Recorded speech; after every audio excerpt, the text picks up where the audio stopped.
Hello, everybody. Todd Hayen here, William MP on whatever side he is on your screen. And we're going to get into a topic now that we're just going to kind of fly with it. We don't have a clip to look at.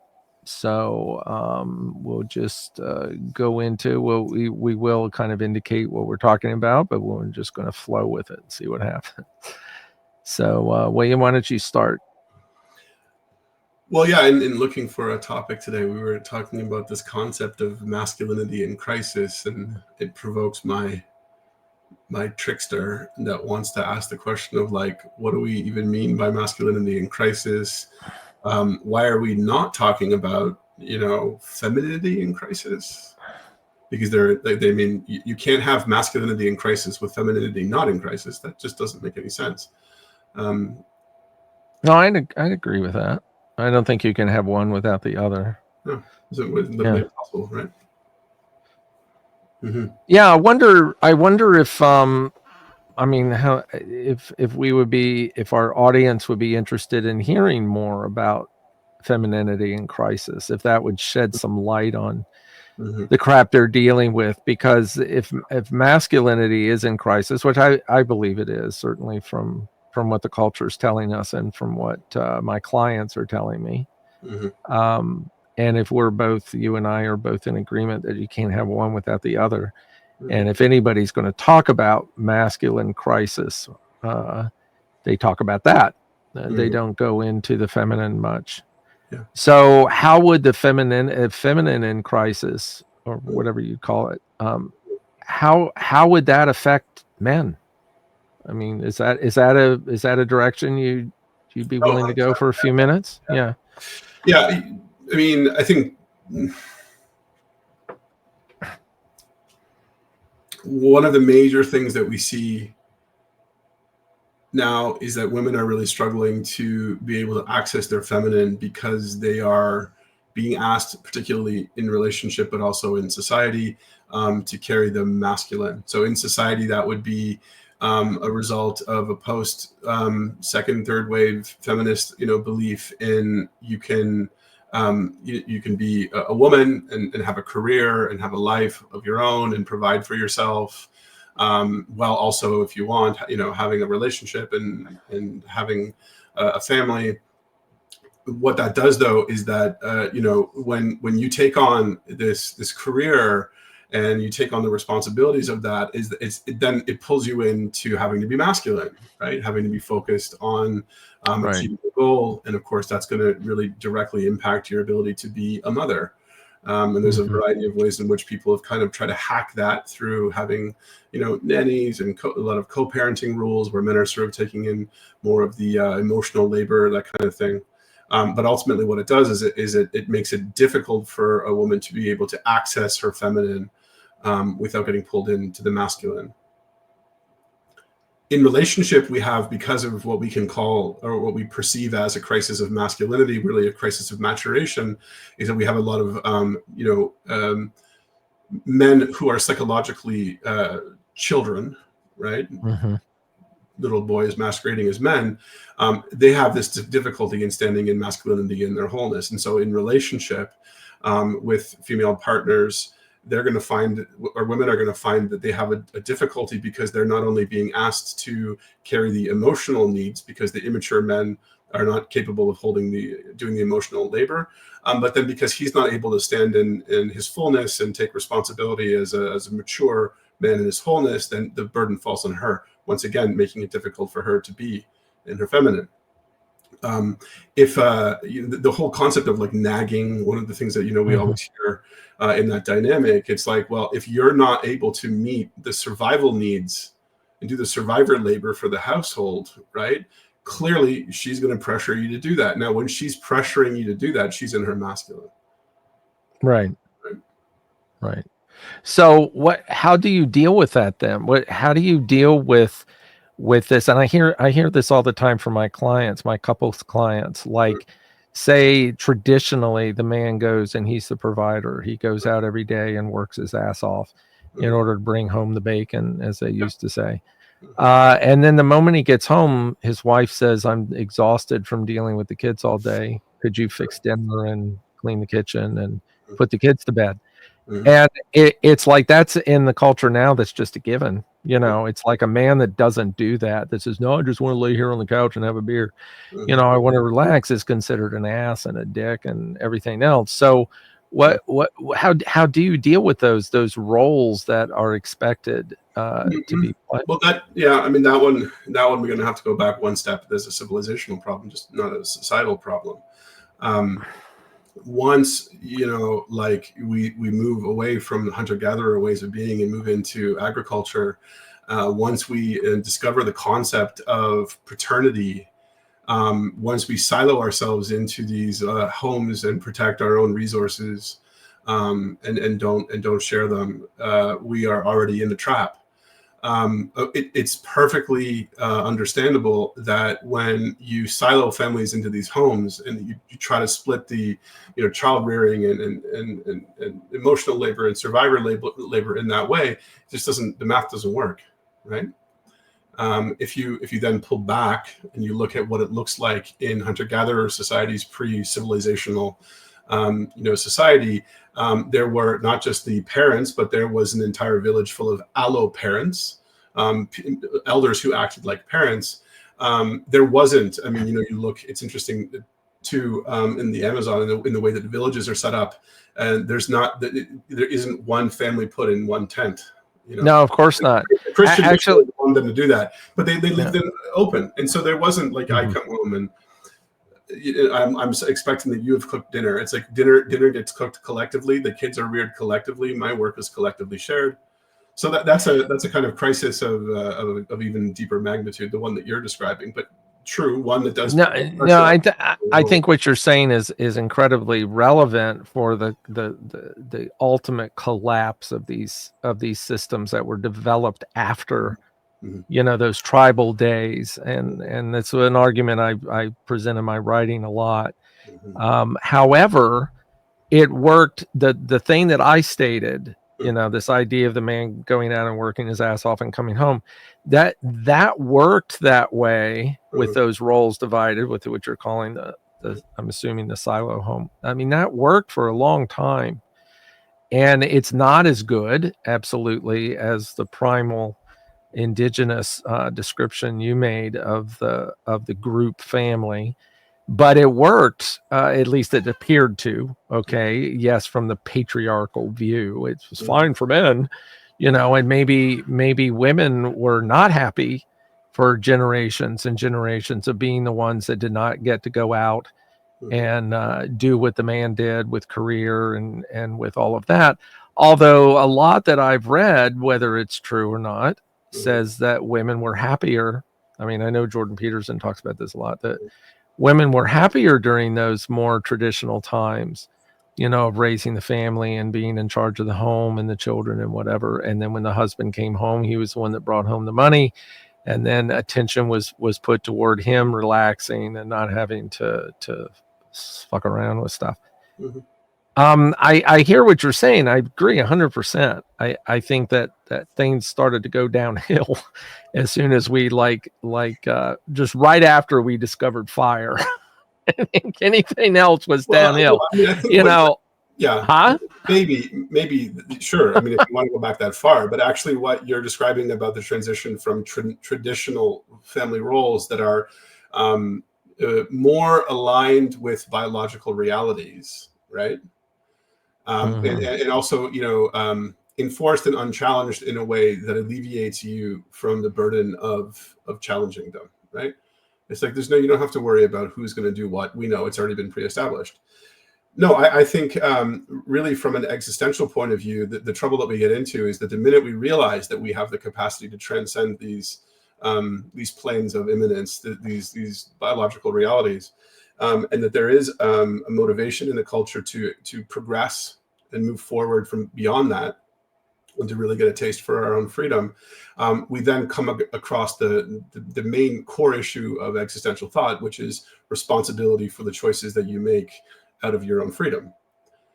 If you want to if you're female bodied, woman identified, and you want to have a career and be a mother, then existentially speaking, you have to take responsibility for the choice that you've made. And that responsibility involves having to navigate between, on the one hand, having to sacrifice some of the feminine in order to be a career woman, and sacrificing some of the masculine in order to be a mother, and to ultimately put pressure on yourself that may be at times unbearable to you.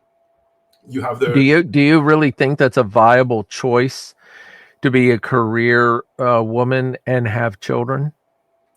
Do you think that's a workable choice? I mean, it certainly is the right to do that, but do you think that's a workable choice for the benefit of everybody? I mean, the woman and the children. I mean, it's worked. I mean, women have successfully had careers and children for, I don't know, what, 60, 70 years now. I mean, that's been the norm. And it's worked.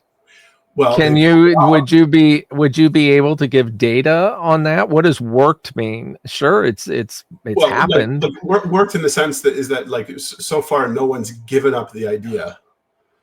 No, of course not. Just like they haven't given up the idea of people staring at a cell phone all day. I mean, there's a lot of things that we do that don't work. I mean, look at the suicide rate. Look at that. At what cost? Yeah, right. Sure. In what sense? But like, let's go into the cost. So it's been working in that people have been successfully able to do it.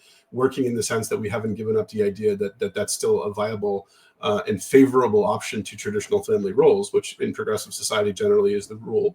That's what we believe. That it's better for women to have the freedom to be able to do both if they choose, or either or, than it is to try to enforce traditional roles. What do you mean enforce?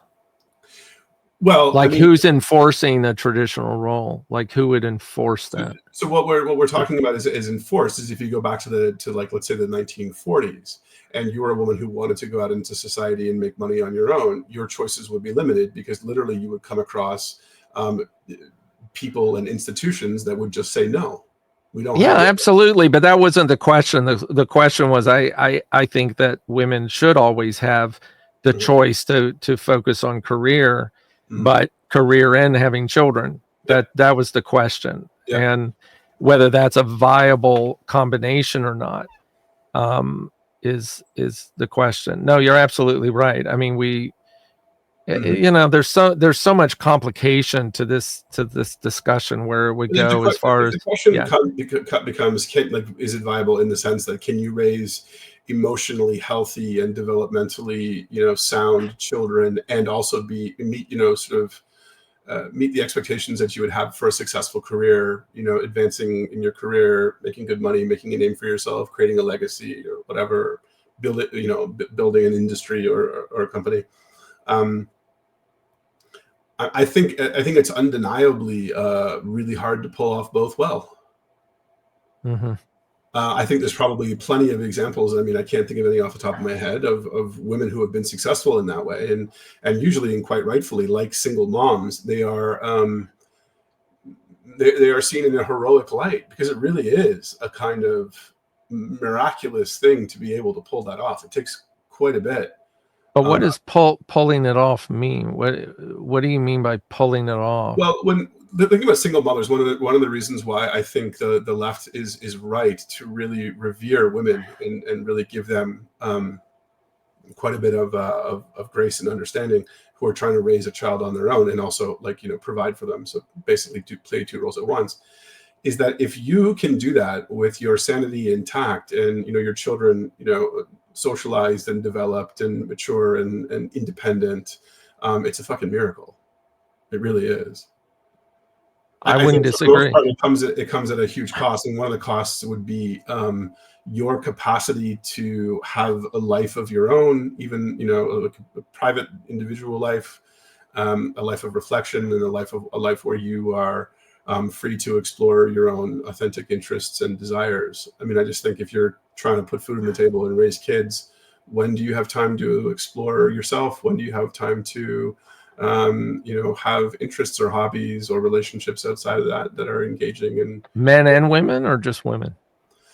Well, sure. I mean, it doesn't really matter, man, woman, anyone in between. try to play two roles at once, especially like like I said, in our society in which we are siloed into these quote unquote nuclear families where we don't have a lot of support. One of the ways in which I think this becomes a lot more viable is people who understand the value of family and or community, right?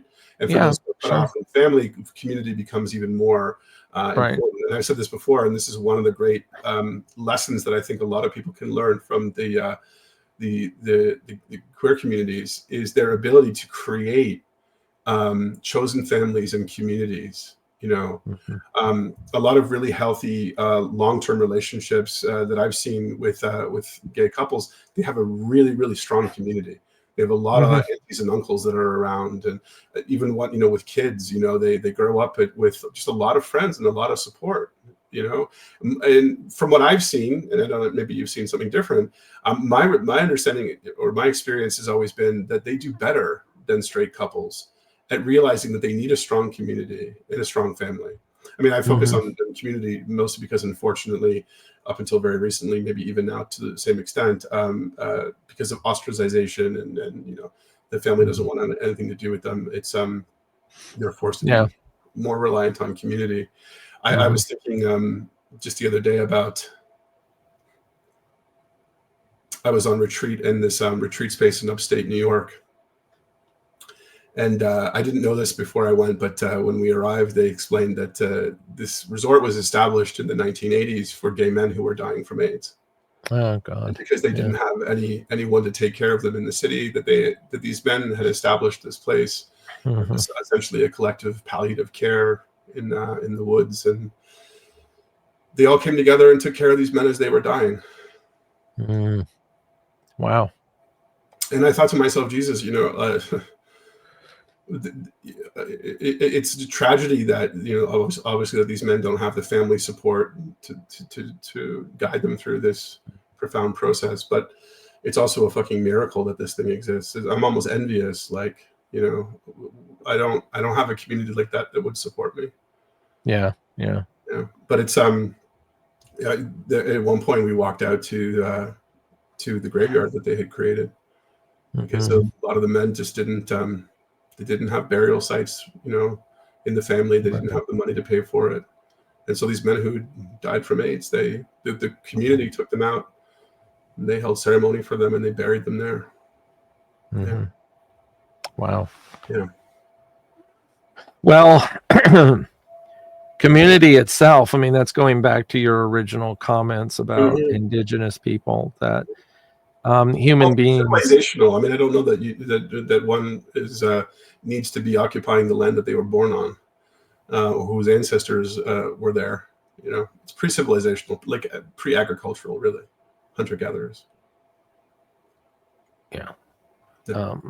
Anyway, the point I was making is that human beings do not operate in this in I don't know if there's going to be questions with everything I say, but the human beings do not operate in the same systems that they were designed to operate in my opinion. And those go back to, those were hundreds of thousands of years, more than likely, that we did live in that kind of community. I mean, we've never, there's a big argument that has been a big argument for a long time that men, when they marry and they have a family, that their warrior self or their protective or whatever is because the woman was then at that point weak because she's having babies, she's taking care of small children, and he had to be strong. And that's been shot down quite a few times by this idea that men never had to protect their family independently by himself, that it was all a community thing, that all the men protected their all the children and all of the women, and all of the women took care of all of the children. And it never was a singular. We always think of it as like we would now. You have a family, you have 3 kids, you have a wife, you have a house, get yourself some guns, so if anybody comes in you can blow them away. That's a relatively new idea of being that isolated. And the whole idea that you were commenting on with the provider and the masculine protector, the archetypal provider or whatever, and the woman being the archetypal homekeeper. that really wasn't an individual process. It wasn't individual roles. It was community roles. Yeah. And it still is a little bit. I mean, you still have communities that the women bring their kids to, or you've got families, you got mom and dad that are around that'll babysit when you go out and have a nice romantic dinner with your partner. All those things are reminiscent of those earlier times. And when you start to really, make very definitive edges to it, like in the culture we're in, like maybe through the 40s and 50s, it was very, very defined that the man went to work. He comes home, he sits on the couch and smokes his pipe and reads the paper. And the woman, those are all those very, very specific roles. And I don't know if that is natural. And I don't know if it's natural within this context of individual families to break it up, to like say, well, no, women can do that too. Or I mean, what is it that's driving that? Archetypally, we can say that men, as long as humans have been on Earth, the masculine has been the one to go out and hunt and bring back the meat and do this. That's been the drive to get out and to go bring these things back. And women, the drive was to have babies and take care of the family and look for roots and berries and whatever. That's lots of years of that. But it's interesting, like that society, like the hunter-gatherer society, already by your definition, is a society that is defined by polarities. Because the hunters were the male-bodied people, the men, and the gatherers were the women. And so it was defined by roles. But you're making a very good point, because right, in hunter-gatherer societies where they were profoundly collective, it wasn't up to one man to protect his family because all men protected all the families. Two major shifts happened to change that. One was agriculture, and the second was paternity certainty. Right. So when I have to, because when there's a scarcity mindset, which is like I only have a certain amount of yield from my crop, and I have to choose who to give it to, I'm going to give it to the one who carries my lineage. And this was, again, Simone de Beauvoir's, great sort of starting point with Le Deuxième Sexe about this contract, right? But it comes out of a mindset of scarcity. Hunter-gatherers didn't have the mindset of scarcity because there was this idea that the yield was already there, and if it wasn't, you would move with it. But paternity certainty too is another big one, right? The minute that right, that you're the father, then it becomes, well, you have the obligation to be supportive of this family. You have to. And that's still in our legal system, and it's even in 1990s entertainment where, the guy who is accused of being the baby daddy, and they do the test, and we got you. The whole community kind of like shames them, man. You didn't. Yeah, right. So I think those are big issues. But no, it's a good point. I mean, if we look at things archetypally, if we are sort of evolutionarily more attuned to this hunter-gatherer mode of being, in which there's a collective responsibility for provision and protection, how could it then be archetypal? Good point. How could it be archetypal if it's a communal thing? How could provision and protection of the perceived woman carrying your lineage, how could that be archetypal? Because if that never was the case up until recently, up until the post-agrarian times, how could it be archetypal? Because archetypal requires it to be transhistorical. Yeah, but I don't know if we should get into that. I mean, that's more. It's a really good point, but it seems like it's more of a collective, like a collective archetypal idea that it's not just an individual. And I mean that actually that's actually making me think about that, because somewhere through the history of humans, that collective archetype, communal archetype of the men protecting the community got split into individuals, and it may not function as well individually because it becomes too much of a burden, too much of a responsibility. And I think there was room when it was communal, there was room for other activities there was room for say, okay, if we're focusing on women and what's going on with them from a toxic point of view, there may have been more opportunities for women to become something other than a mother and other than a provider of home. You know, she may make jewelry, or she may acquire some kind, and I certainly pre-Christian times acquire some role of responsibility to the community as a leader and as a more of a masculine archetypal constellation. You know, that the community would provide that she wasn't fully responsible for one group of 3 babies that she created, and whatever. So anyway, let's go back, because I think you have a lot to say about this. Let's go back to the point. Yeah. I mean, I think you ultimately have to have abundance in order for you to have specialization. So, like, if you're living in a society like you're describing, like with no abundance, everyone is kind of stuck, and you're going to take care of the kids. You're going to provide the meat.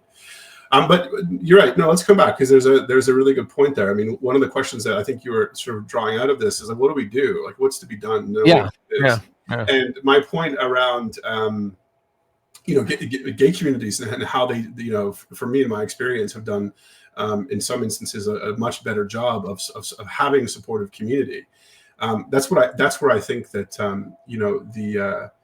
the way forward moves is, first of all, and this is a weirdly conservative point, is recognizing the sanctity and the importance of family, and really putting a strong value on, like, hey, listen, you got to be kidding me. You can't do this thing on your own.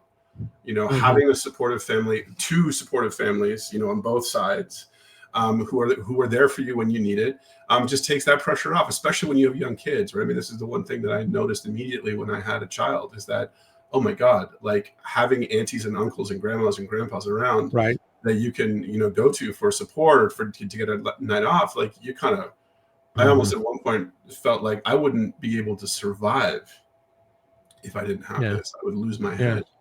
But further beyond that, and this is another thing that I learned in parenting too, is like, being able to, like, meet other dads and be like, oh, you know what we can do? We can get all of our kids together, they'll play together, and then we'll sit around and we'll have coffee and we'll shoot the shit. Hey, this is perfect.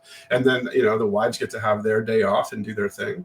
Again, tuning into, like, the importance of that community, right? And then further down the line, it's like play dates. The more friends that you have that you trust, the more absolutely. Your kids go here, my kids go there, and then suddenly this thing that felt unmanageable becomes more manageable. So where is the toxic femininity in the culture today, and how does that contribute to the toxic masculinity? What is the toxic part to women doing what they want to do and being able to express themselves? Is that where it is, or is it somewhere deeper than that? Like, where is it? Yeah, the one thing that comes to my mind is the survival needs. The ratio of hours that you need to work in order to maintain survival, within our society. And one of the things I think is pretty obvious is that if you look back a generation, the number of hours and years of work that you had to put in to maintaining a lifestyle that you are comfortable with was much less. And as it ramps up, these pressures, it get more and more and more difficult, right? When you have to work 80 hours a week, 7 days a week, when you can't afford a vacation, when you can't afford a home, when you're just constantly on that hamster wheel, it just ramps up all pressures, never mind masculine and feminine. How does anyone attend to any kind of individuation needs? Yeah, right. One of the things that they said was, like, that's what retirement was for. Retirement is for, now your work is to go and finish all your individuation. You no longer need to support yourself financially, so you can spend all this time attending to your spiritual development, which usually involves you being a participant in the community. You can volunteer your time, but you can also just sit on, like, the old joke, you can sit on the porch and smoke your pipe, which is contemplation. Which is, cultivating self-awareness. Now, if you have people that are, like, told, well, you can't retire until you're 70 because there's no pension left for you, and the money that you've been squirreling away is worthless, and the money that you sunk in equity into your house is now lost. when does that elder have time to complete their individuation processes? Right. So that really, I think, is the crisis, and we can sort of blame it on quote unquote capitalism, I suppose, but really, I think it's not. It's a too simple solution. It's not capitalism. It's late capitalistic corporate kind of whatever the hell we're in. I'm not an economist, but it's more simple than just fundamental capitalism. Yeah. To get into the reasons why we are where we are psychologically is obviously quite a cesspool of you can go into this idea that it's all intentional, or that it's just social evolution that's put us where we are, or that it's the powers that be trying to gain more control over the masses in order to control the environment and God knows what else. I mean, there's so many different theories about why we are where we are. But yeah, so, you can bypass that and get into the healing. How do we make this healing? I think the immediate answer that I will start with, if I'm working with people that are struggling, is just like, well, first of all, just recognize that the situation that you find yourself in is a really fucking impossible one. When you take in everything that we just said and take that to heart and understand your life in that context, suddenly it's like, oh, it's not my deficiency. It's the situation that I find myself in that's impossible. And that immediately, I'm telling my clients that every day. Yeah, it's exactly. And you don't even need to get into all this weird conspiracy shit. I mean, it's just like what we're talking about. Once we moved out of that, essentially that ancient hunter-gatherer community mindset, we were in wild waters, and we've been trying to accommodate that for centuries, and are not, in my opinion, are not really doing all that well with it. I think we reached a peak of efficiency a while back. I'm not going to say when, because I haven't thought about it that much, but maybe pre-industrial revolution, maybe that was the height of its efficacy. Not to say it was perfect, but its efficacy. And it's gone downhill since then with technology advances and, the whole crisis we're dealing with cell phones and, the internet and all of that. And I think, this is where these toxic ideas come out of, and blaming the individual or the sex, say men are toxic and because of this and this and this. And really it's not because of any of that. It's more that the culture has evolved into a place where there really isn't any other option but to start operating in a compensatory way, that we're trying to compensate for the fucked up culture by being this or that. Like women are driven to become more powerful or more career oriented, whatever, get rid of the kid thing or whatnot, but they're still driven internally, archetypally, by playing those roles that they are so adamantly against, and feel again like that they've not invented, but they certainly have focused on the patriarchy, the idea of male domination that's kept them in these roles that they don't really want to be in, but there's an argument that they actually are driven to be in those roles. Not necessarily Camille Paglia, you read the Sexual Persona, listen to Jordan Peterson. There's a lot of pro-civilization, types out there that do make that argument. And I would say that from the perspective of what we call patriarchy, I mean, my perspective has always been both gain and both suffer. It's is it proportional? Do women suffer more under patriarchy than men? Camille Paglia makes a very interesting and compelling argument for the belief that like patriarchy is just inevitable. You don't get to really say anything about it because there is no sociological or anthropological evidence of any kind of real matriarchal, society. No, I know. Now, to be fair, to people like Demetria George and Maria Gambudis, I mean, their argument would be, of course, there isn't any evidence of it, but lack of evidence is not evidence of a lack, because these matriarchal societies existed, so far back that there's no evidence of them. I can wrap my head around that one, and certainly I can understand that there is a kind of logic to, if there can be patriarchy, why could there not be matriarchy? Anyway, but if you look at their perspectives, one of the things that they say is, yes, women suffer under patriarchal rule, but they also benefit in the same way. And Camille Paglia, she goes out of her way to really sort of make a point about how much women have benefited. I mean, especially because of like technology in the home. We went from like, homemaking being this like back-breaking, labor-intensive thing.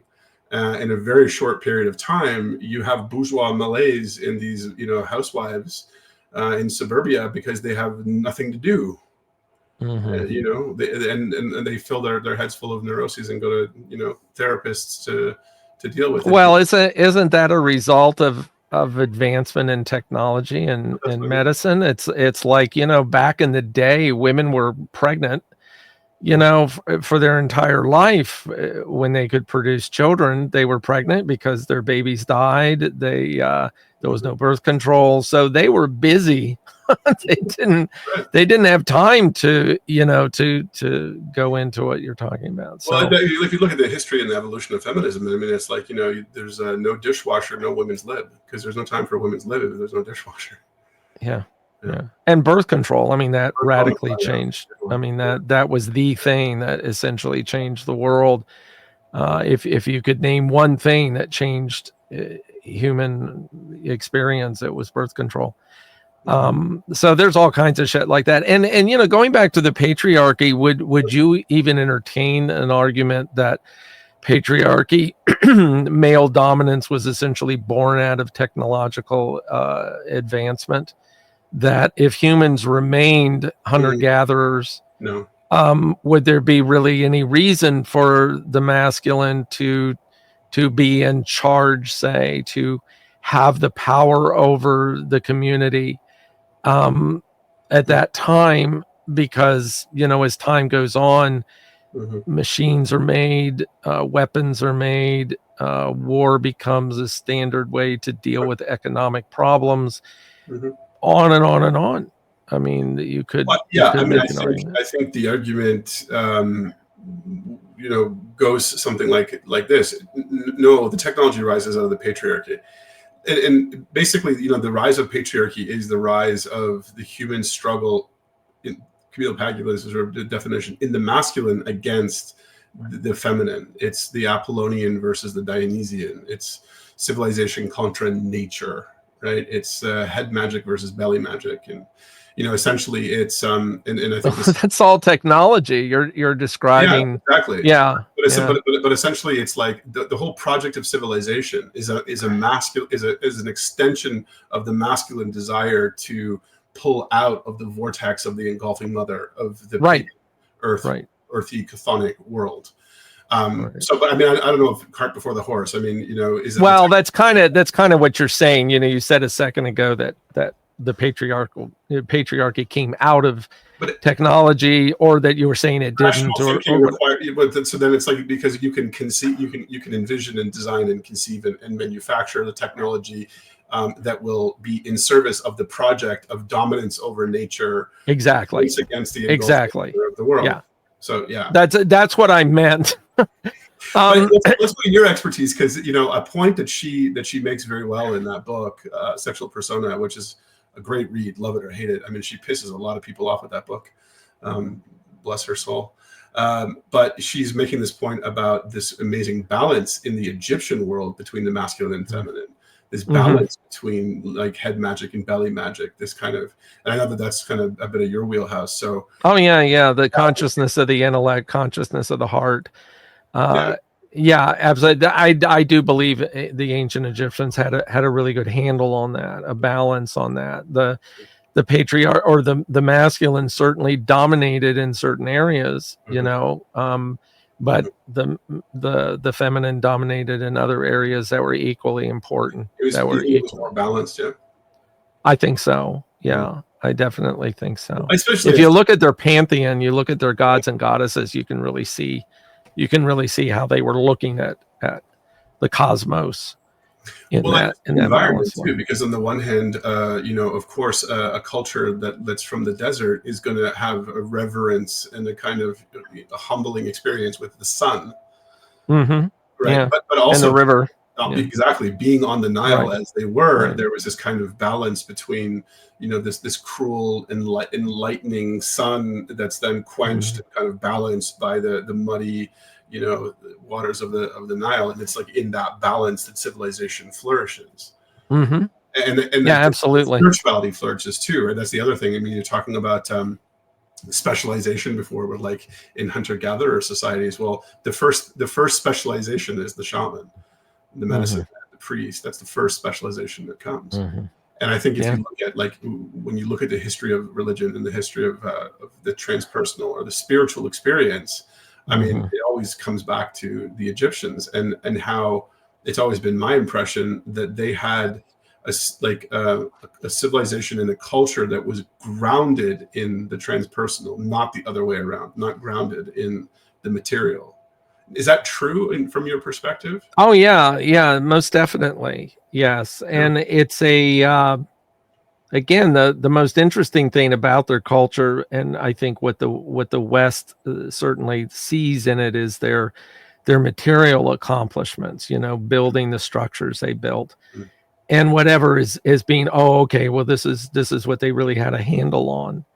But it really wasn't so much that. I think they had, talk about efficiency, I think they really did come up with a balance that was incredibly effective. That their spiritual world, they saw no difference between the spirit. We like to divide them. Oh, are you spiritual or are you not? That you're more.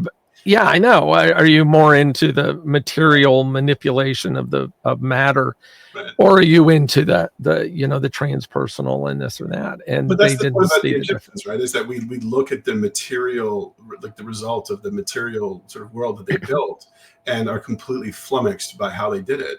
Right. And the answer is because they were not necessarily masters of the material realm; they were masters of the immaterial, and exactly came as the result. But our materialistic mindset absolutely cannot start from that premise. No. Because we believe it's the other way around. The only thing you can really master is the realm of the material. The immaterial realms are completely bullshit. They don't even exist in the first place. We should just stop thinking about them. One of the most prominent gods is Thoth, who was the god of transpersonal and science. So it's like you put those two together is essentially what you're saying. There's the transpersonal, which is the magic or the metaphysical, and then there's the science, which is the material world.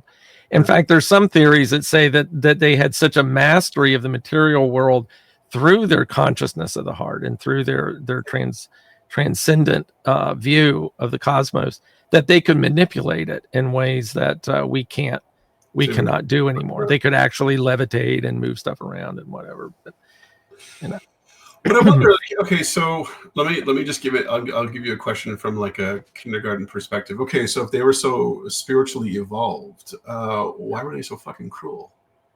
Well, that's a good question. I mean, that's a good question. They were cruel to anybody outside of their circle.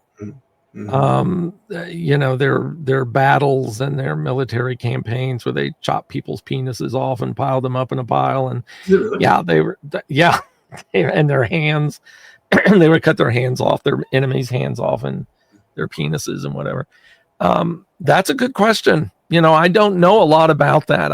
When I was doing a lot of my research on ancient Egypt, and when I go there and study it or whatever, I kind of stay away from that part of it because it's not of that much interest to me. But I think that's a very, very important part that you need to integrate with the whole picture. The little bit that I know is that they were not cruel to one another. They did not put each other in those positions like most humans do. They were cruel to outsiders, almost to the point where they weren't really considered to be people. And I don't really know if that's why. That's the whole Old Testament, right? There's the Jews. Yeah. They were particularly cruel to the Jews. Well, I think that's all made up. I don't think they had a relationship with it wasn't their Judaism that no, the stories about the Jews building the pyramids and escaping Egypt and all that. I think most of that's is that a thing? I don't think so, but again, I'm not an expert in that area. Right? Yeah. No. In that. Yeah. Well, they weren't slaves, that's for sure. There were no slave labor in Egypt. The whole building of the pyramids is a whole nother story. I mean, we don't know who actually did that. I mean, there's theories in history that humans did it. Also, yeah, I don't think you're allowed to say that the Egyptians didn't persecute the Jews, because then you're anti-Semitic. You're in trouble. Oh, that's true. So, that's true. I don't know. Again, I haven't studied that specifically, but from what I recall and understand, there was not the whole biblical Pharaoh thing and the Jews, escaping and going through the Red Sea with the water parting and all that. I don't think that's in Pharaonic history. Sure, and also wouldn't that be just sort of against this notion, and one that I'm pretty sure that someone like Jordan Peterson continually makes, which is that it's a metaphor. It's not. And it's all metaphor. It's all a metaphor. Although there's Jordan Peterson, he's his views on this though are quick, fast moving. Maybe I'm more thinking of like someone like a Joseph Campbell, who would say don't, almost in a kind of Hillmanian way of like, don't literalize. It's like, it's not really about that these things literally happened, but yeah. They're pretty specific with that though. And if anybody's out there listening that's like going, gee, you don't know what the shit you're talking about, I may be in that, because I don't. There's a lot of very literal history about like naming the pharaoh, that I think it was supposed to be Ramses II or something.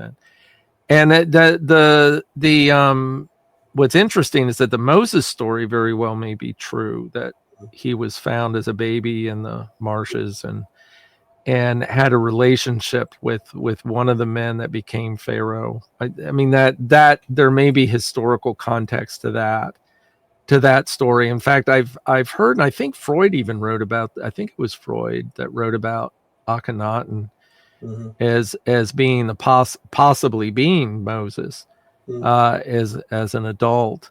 And Akhenaten is the one that essentially did away with the pantheon of gods and started to focus on one god. And he got in a lot of trouble for that. And they eventually just completely obliterated and went back to the original thought. So, but did they? Yeah.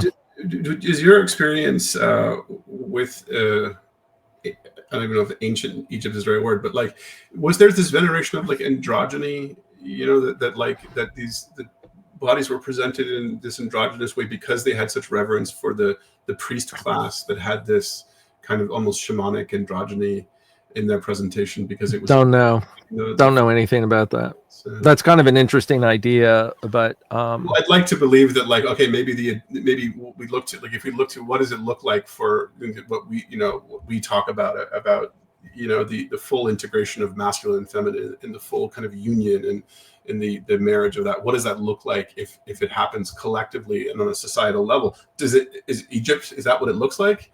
That'd be great if it was true, because we would have some kind of marker to sort of aim for.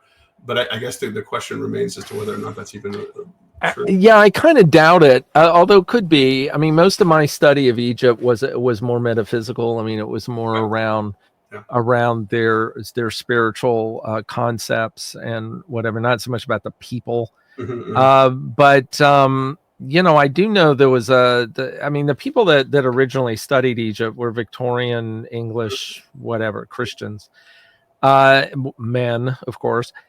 And their whole idea, whether the things they were uncovering and that they were discovering were so out of line with their own paradigm, their own worldview of humanity, that they had a very difficult time with it. I mean, anything that occurred beyond a certain time frame, like pre-Christian, was primitive, and they were facing all kinds of things that they were looking at that were by no means primitive.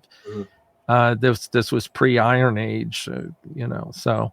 But there was they literally didn't have any idea what they were looking at, and so it was just right. No, they didn't, and a lot that that's being discovered now that they did have access to, that they were looking at, were so weird to them that they didn't even report it.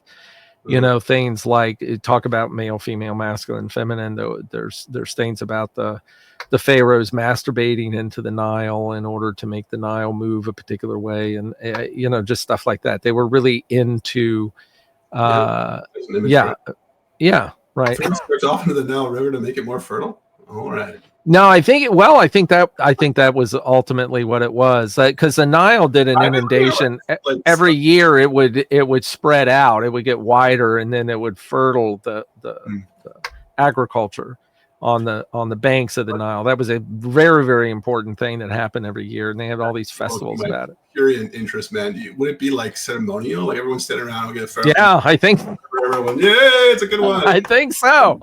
I think it was. He's slipping into the reeds and just sort of rinsing his hand off, and okay. Yeah, I think so. Again, I don't know that much about that particular thing, but there's also stuff where there was an inner chamber in the temples, like at Karnak and Luxor, where the pharaoh would go and do some sexual thing in private. Yeah. That was all ignored. You don't find it in any of the books about it. It's like it's not. It wasn't considered. It was so weird to these Egyptologists that first came on the scene. They just thought it was like demonic and whatever, and they would just ignore it. So that reminds me of this movie that I used to love when I was a kid, Young Sherlock Holmes, an early Christopher Columbus movie, and it's about this the young Sherlock Holmes, but he stumbles across this like Egyptian cult, very Indiana Jones style, a marauder who's peering through the window and witnessing this evil cult, and of course it's like someone being boiled in oil while wrapped up in mummy's robes, and and it's like you look back on that and it's like, on the one hand it's like profoundly racist, on the other hand it's like, well, that was probably what Victorians thought of the Egyptians, that they thought they were witnessing these primitive, in which they would boil people up, and just like they thought of like Indiana Jones, they would imagine these Kali cults where they're like ripping your heart out and right. Well, they did do that. Did they really? I don't think they did that in Egypt. They did that in South America, the Aztecs, with with the hearts being ripped out and whatever. There's all kinds of nasty things that people did, obviously, and I think quite a bit of it we simply do not understand. We force it into our own worldview, our own sensibilities about things. I don't think any of those primitive cultures, whether it be South American or Egyptian, which they're very related, which is strange because they shouldn't be. They're so far apart. Pyramids and but there's all kinds of stuff around that. But they didn't see life, like physical life, the same way that we do. They didn't see it as the end all. They saw it as one phase of our existence, and that when we passed through that, we went into another phase of it. So they didn't have the same reverence in the same way for life, the same. And that may be one reason why they were so wicked to their enemies. I was just saying, maybe I call myself out here, because maybe that's just I was the one that asked you about like, why are they so cruel if they're so evolved? Like, maybe that's just my own projection. It's like I'm projecting my own experience of these categories of like kindness, cruelty, and whatever. They certainly knew what suffering was. So it's hard to say why people wouldn't inflict suffering on other people. But that's been something that's been funky for a long time, and not that far back. I don't know. They cornered the market on masochism. I think that's pretty much and archetypal. And compassion and slavery and torture and those things. I mean, there's things obviously still occur in the world now, but from our civilization and the way that we look at it as a group of people, we certainly have evolved in some way of accommodating things like that we don't find those things matter of fact. Of course, well, if you conquer a country, you make everybody a slave, and pull some teeth out. People that have that view also have like 5 cats. Like fucking Are we going to slavers. get into cats now? Okay, we're talking about feminine. Like, you look back for 5,000 years, and I look back, and they're like, these people were condemning human slavery. Meanwhile, they had their fucking poodle dressed up in a tuxedo, dancing on it. I know. Well, isn't that the whole point, though? Is that you can have these incredibly civilized expressions and examples, and then on the other hand, that they have somebody, they got a chain around their neck, and they're it's like literally pets have a chain around their neck. As a pet owner, I think it's kind of like, look, as long as you're in on the joke, that you're like profoundly anti-slavery, but you were a slave owner, and not only that, but you anthropomorphize these pets and give them all these qualities and dress them up and shit and think it's fucking hilarious. Meanwhile, the reality is that that's just fucking grotesque and really weird. As long as you do it in awareness, as my grandmother would always say. You're funny with that, because I've always been the kind of pet owner, dog owner, where I find it endearing that my dog is belligerent and not obedient. And it's like, I've had Siberian Huskies for a big part of my life, and they're the most belligerent fucking dog that there ever is. So I own, along with my wife, of course, I own golden retrievers now, who are considered the most obedient dog. And we've got two. We've got one of them who is like a Siberian. She barks wherever she feels like it. She doesn't listen to you. She does whatever, and it drives Cindy nuts. She wants her discipline and whatever, and I like, it's kind of cool, that she do whatever she wants to do within reason. Of course, she can't do anything, but yeah, I don't know. Why does that appeal to you too? Is that like, of course. Yeah, I love disobedience, and I will openly praise my daughter's disobedience and defiance in ways that my current well, you got kids, you got human pets. That behavior, and I'm like, why would you not? Yeah, well, with humans, there's more of a reason for it. With a dog, it's a little harder to justify having a disobedient dog, because they could get killed, they could, various things. But with a kid, I can see. I think I'd raise my kids the way you just described. Within reason, of course. You want them safe. Sure, but the thing, and this is the attitude that I try to stick to, which is that obedience is a virtue until you hit adolescence, and then disobedience is necessary. That's right. Right. I agree. But one of the problems is that you set your children up for being able to complete adolescent developmental needs by not shaming, or not condemning disobedience in infancy. So it's like okay. Got it. It's just saying that, like, look, let's have an attitude toward disobedience and defiance that isn't one of don't you fucking dare or I'll come after you. Yeah, right. Right. Because that's the kind of thing where you're setting yourself up for when the gates open for adolescence. Oh yeah, boom. No turning back. Yeah. So you have to be able to be loose. Now, good luck, because every parent will tell you that any kind of sort of openness to defiance and disobedience just makes your life harder, because it's a slippery slope, and they're going to continue to test you and see how much they can get away with. And my feeling about this is like, well, I'd rather it be a little harder now than for it to be impossible when they're teenagers, because that's what everyone says. Wait till they're teenagers, it's going to be impossible. And I think, well, yeah, I mean, but if you understand adolescence and you prepare for it, it doesn't need to be, And part of it's going to be, hey, you're going to have to let them go, and you're going to have to find it within yourself to have enough security to let that disobedience run its course. Mm-hmm. So, yeah. I've never had the honor of having kids great to raise. Oh, thank you. Well, that's nice to hear. Well, because I don't know. I see with your pets a little bit, and I hear your attitude toward it, and it's like, well, I love their disobedience and whatever. Thank you. You're a good pet dad. Yeah, I don't know. I think the biggest, obviously, and I think you would agree with this, maybe, but I think the biggest challenge to raising kids is the culture. I think you're against that every step of the way. Yeah. You're against the social contagions, the whole okay, be a little house on the prairie family. It's like, well, that's got its problems too. You try to move out of the culture, and you can't really do that. I agree, but I would just put it differently. I would say that's second on my list. Number one is your own unprocessed traumas. Number two is the culture. I would put it in that order, but I don't have any unprocessed traumas. So as a parent, so I would be perfect in the number one problem. Yeah. Ha ha ha. That's a good point. And just to come back to this crisis of masculinity and femininity, I mean, really, it's nowhere more apparent than in the maturation process and nurturance and the ways in which men and women find it hard to be in their masculine and in their feminine and find balance because it was just never fucking modeled to them. Mm-hmm. And it was never, and it's like, look, sorry, you can't blame your parents because they didn't get it modeled to them. And on we go down the line.